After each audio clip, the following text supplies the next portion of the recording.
சென்னை நகர் வாகன நெரிசல் அதிகம் இருக்கும் இடத்தை தாண்டி வருவதற்குள் ஆட்டோ டிரைவர் பலமுறை அந்த ஒத்தை வார்த்தையை கூறிவிட்டான்.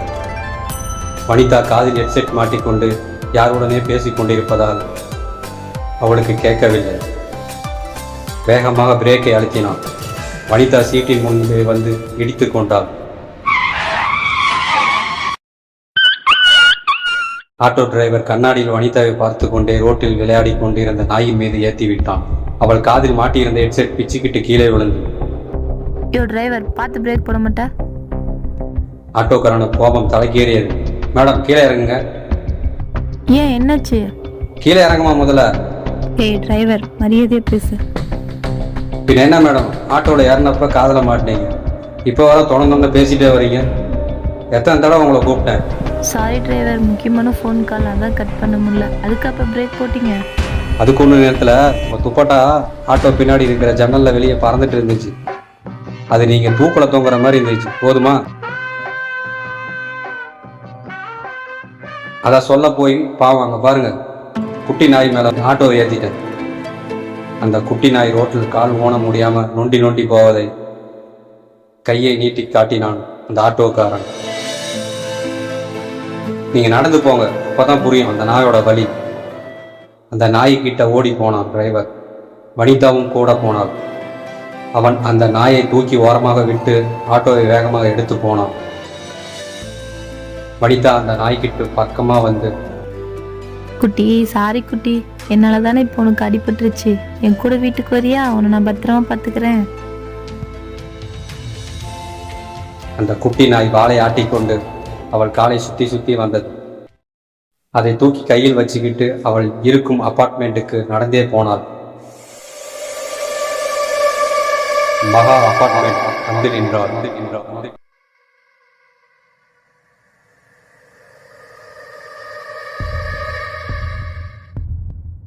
லிப்டின் பக்கம் வந்து கொண்டிருந்தவளை வாட்ச்மேன் சிவமணி தடுத்து நிறுத்தினான். மேடம், லிப்ட் ஒர்க் ஆகலை, இன்னைக்கும் நீங்கள் படியில தான் போகணும். என்ன வாட்ச்மேன், இன்னைக்கும் சரி பண்ணலையா? மேடம், கண்டிப்பாக நாளைக்கு சரி பண்ண ஆள் வருவாங்க. இன்னைக்கு ஒரு நாள் அட்ஜஸ்ட் பண்ணிக்கங்க. சரி சரி, சீக்கிரம் ரெடி பண்ணுங்க. படியில் ஏற போனவளை தடுத்தான். மேடம், நாய் நாட் அலோ, அதுவும் இது தெருநாய், உள்ள கொண்டு போகக்கூடாது, வெளியே விட்டுட்டு வாங்க. வனிதா எவ்வளவோ சொல்லியும் வாட்ச்மேன் மறுத்து விட்டான். கோபமாக அந்த நாயை குட்டியை வெளியே விட்டு படிகளில் ஏறினாள். வாட்ச்மேன் அவன் ஏறுவதை கண் சிமிட்டாமல் பார்த்து கொண்டிருந்தான்.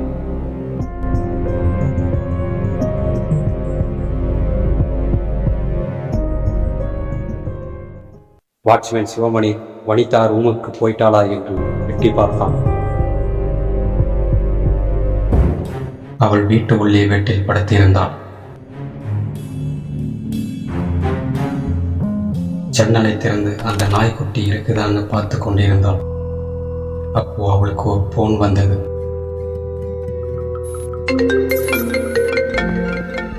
Hello hello hello Ramesh.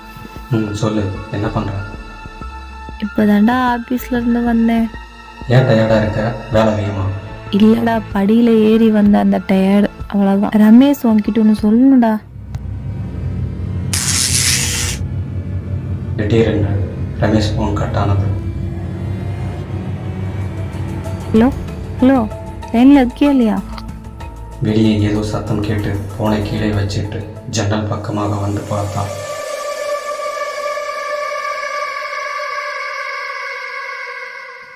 வெளியே அந்த நாய்க்குட்டி இவள் இருக்கும் ஜன்னலை பார்த்து கொண்டே உட்காந்துக்கிட்டு இருந்துச்சு. ரோட்டில் கார் அது பக்கமாக வந்து நின்று ஹார்ன் அடிச்சுட்டு இருந்தப்போ கூட அது அசையாமல் வனிதாவையே பார்த்துக்கிட்டு இருந்துச்சு. அவள் ஜன்னலை விட்டு கொஞ்சம் நகர்ந்தாலும் உடனே அந்த நாய்க்குட்டி கத்த ஆரம்பித்தது. மறுபடியும் ஜன்னல் பக்கம் வந்து நின்றாள். நாய் அவளை மீண்டும் பார்த்து கொண்டே இருந்தது. வனிதா போன் திடீரென்று ரிங் ஆனது. போனில் ரமேஷ் கால் பண்ணுவதை காட்டியது. அதை எடுக்க போனாள். நாய் அவள் நகருவதைக் கண்டு வேகமாக கத்தியது. ஹலோ ரமேஷ், போன் பேசிட்டு இருக்கும்போது ஏன் கட் பண்ணிட்ட? ஒண்ணுமில்லை, நீ சொல்ல வந்ததை சொல்லு. அந்த வாட்ச்மேனை நீ பார்க்குற பார்வையே சரியில்லடா. சரி, இப்போ நான் வரதாங்க. திடீர்னு அந்த குட்டி நாய் வேகமாக கத்துவதை நிறுத்தியது. வனிதா பேசிக்கொண்டே ஜன்னல் பக்கம் ஓடி வந்து பார்த்தாள். சனியனே, மனுஷனை நிம்மதியாக தூங்க விட மாட்டேன், சாவு. வாட்ச்மேன் அந்த நாயை கையில் வச்சிருந்த குச்சால் அடித்து கொன்று அதே குச்சால் தூக்கி ரோட்டின் பக்கம் எறிந்தான். ஹலோ வனிதா, என்னாச்சு? ஏன்டி பேச மாட்டேங்கிற? ஹலோ. பதட்டத்துடன் ரமேஷ் கிட்ட வாட்ச்மேன் இரக்கம் இல்லாமல் நாயை அடித்து கொன்னதை சொன்னான். சரி, நீ கவலைப்படாத, நான் பார்த்துக்கிறேன், நான் வரேன், நீ நிம்மதியாக தூங்கு.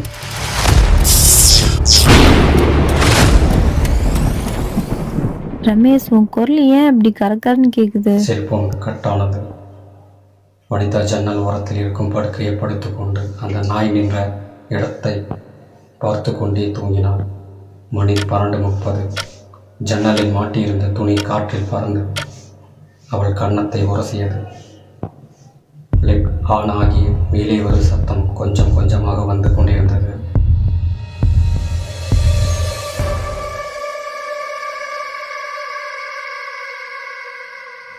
வனிதா இருக்கும் 4வது மாடியில் லிஃப்ட் நின்றது.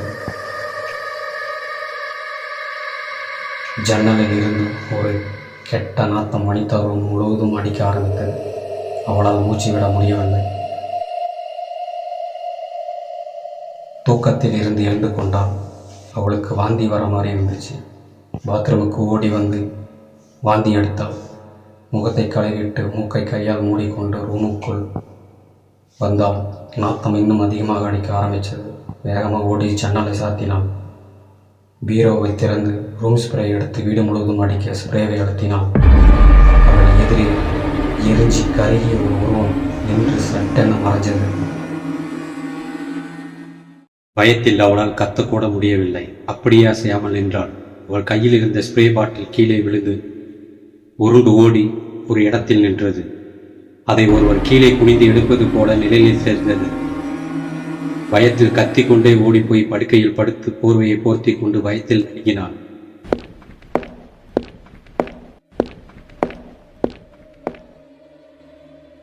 அந்த நிழலின் கால் ஓசை கொஞ்சம் கொஞ்சமாக அவள் பக்கம் வந்தது. அவளின் போர்வை மீது பட்டு நகராமல் நின்றது. அவள் இதயம் பயத்தில் பல மடங்கு துடித்துக் கொண்டிருந்தது. அதை புரிந்து கொண்டது போல நிழல் நகர்ந்து சென்றது. பீரோ திறக்கப்படும் சத்தம் கேட்டது. ஸ்ப்ரே பாட்டில் எங்கே எடுக்கப்பட்டதோ அதே இடத்தில் வைக்கப்பட்டது. காலை 8 மணி. அவள் இன்னும் அந்த போர்வைக்குள் இருந்து வெளியே வரவில்லை. அவள் பக்கத்தில் கிடந்த செல்போனுக்கு ஒரு மெசேஜ் வந்தது. குட் மார்னிங் என்று. அதை எடுத்து பார்த்த உடனே போன் பண்ணினாள். ஹலோ, லைன்ல இருக்கியா இல்லையா? பதில் பேசடா. ஏய் ஏடி கத்த, நான் லைன்ல தான் இருக்கேன். எதுக்கு இப்படி பதட்டமா இருக்கு காலையிலேயே? வனிதா இரவு நடந்ததை சொன்னான். அவன் பலமாக சிரித்து விட்டான். ஏய் வனிதா, நீ சொல்றதெல்லாம் இங்கிலீஷ் படத்துல கூட வராது. கனவு எது கண்டியா? கனவு இல்லடா, நேர்ல பார்த்த மாதிரியே இருந்துச்சு. ஏய், காலையில காமெடி பண்ணாதடி. எந்த காலத்துல இருக்க நீ? பேயாவது பிசாசாவது? சரி, நீ எதுவும் டென்ஷன் ஆகாத. சரி, ஆஃபீஸ் கிளம்புறேன், நீயும் கிளம்பு. ஈவினிங் கால் பண்ணுறேன். ஓகே, பாய். குழப்பத்துடனே ஆஃபீஸுக்கு கிளம்பினான். வேலை டைம் முடிந்து அவசரமாக வனிதா வீட்டுக்கு செல்ல ஸ்கூட்டரை 20 நிமிடம் உதைத்தும் வண்டி ஸ்டார்ட் ஆகவில்லை. ஓலா புக் பண்ணினாள். ஆஃபீஸ் வாசலில் வந்து நின்றது அந்த கார். உள்ளே உட்கார்ந்தாள். தன் வீட்டு அட்ரஸை சொல்லிவிட்டு தன் செல்போனை எடுத்து பார்த்தாள். அதில் ரமேஷ் மெசேஜ் அனுப்பியிருந்தான். அதை அவள் படிக்காமல் தள்ளிவிட்டாள். மேடம், நீங்கள் சொன்ன அட்ரஸ் இத்தானே? கார் அந்த அப்பார்ட்மெண்ட் உள்ளே மெதுவாக சென்று நின்றது. காரில் இருந்து இறங்கி அவள் படியில் ஏற சென்றாள்.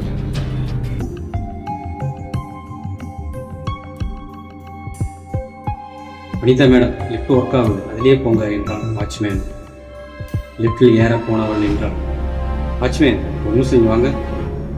நேற்று நைட்டு என் ரூமில் ஏதோ ஒரு கெட்ட வாடை அடிச்சுது. என்னன்னு கொஞ்சம் பாருங்க. மேடம், அது ஏதாவது ரோட்டில் நாய் அடிபட்டு செத்து இருக்கும் மேடம். அந்த நாத்தமாக இருக்கும்.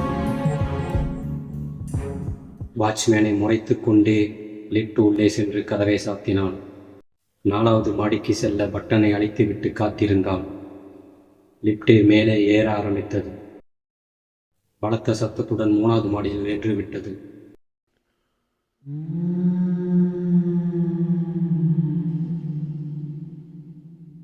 பதட்டத்துடன் கைகளை பிசைஞ்சிக் கொண்டு நின்றான். லிப்டில் இருக்கும் பட்டன்களை எல்லாத்தையும் வேக வேகமாக அமுக்கினான். லிப்டில் உள்ளே இருக்கும் லைட் அணைஞ்சு எரிஞ்சது. உயிர் பயத்தில் நடுங்கினான். லிப்ட் உள்ளே கத்தினான். வாட்ச்மேன், வாட்ச்மேன் எங்க இருக்கீங்க? நான் லிஃப்ட்ல மாட்டிட்டு இருக்கேன். வேக வேகமாக தட்டினான். வெளியே யாருக்கும் கேட்கவில்லை. செல்போனை எடுத்து போன் பண்ண பார்த்தாள். கொஞ்சம் கூட டவர் இல்லை. லிஃப்டில் இருந்து வரும் சின்ன வெளிச்சத்தில் அருகே போய் நின்றான். செல்போனுக்கு 1 பாயிண்ட் டவர் கிடைச்சது. கால் பண்ணினாள். டவர் கட் ஆகுது.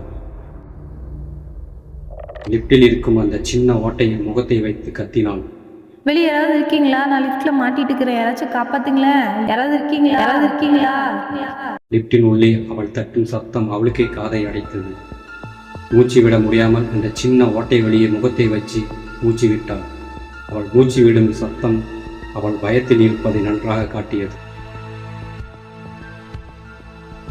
யாராவது லிஃப்டின் அருகே வராங்களா என்று ஒற்றை கண்களால் பார்த்து கொண்டிருந்தாள். லிஃப்ட் ஓட்டையின் வழியே மீண்டும் அந்த நாற்றம் வரத் தொடங்கியது. மூக்கை கைகளில் மூடிக்கொண்டு பின்னால் சென்றாள். லிஃப்ட் உள்ளே லைட் வேக வேகமாக அணைஞ்சி முழுதாக ஆஃப் ஆனது. லிஃப்ட் உள்ளே இருள் சூழ்ந்து கொண்டது. சின்ன வெளிச்சம் இந்த ஓட்டை வழியே வந்தது. கருகிய வாடை அதிகமாக வருவது இவளுக்கு அந்த எரிந்த உடலை ஞாபகப்படுத்தியது. செல்போனை எடுத்து டார்ச் அடித்தாள். அவள் பயப்படும்படி எதுவும் இல்லை. நிம்மதி பெருமூச்சு விட்டபடி லிஃப்டின் மீது சாய்ந்து அப்படியே கீழே உட்கார்ந்தாள். கண்களை மூடி அமைதியாக இருக்க முயற்சி பண்ணினான். கருகிய வாடை அதிகமாக வரத் தொடங்கியது. அவள் மூடிய கண்களை இறக்கமாக இன்னும் மூடிக்கொண்டாள். லிஃப்டில் வரும் சின்ன வெளிச்சம் கொஞ்சம் கொஞ்சமாக அதிகரித்து அது அவள் கண்களில் பட்டு கண்கள் கூசியது. பயந்து கொண்டே கண்களை திறந்தாள்.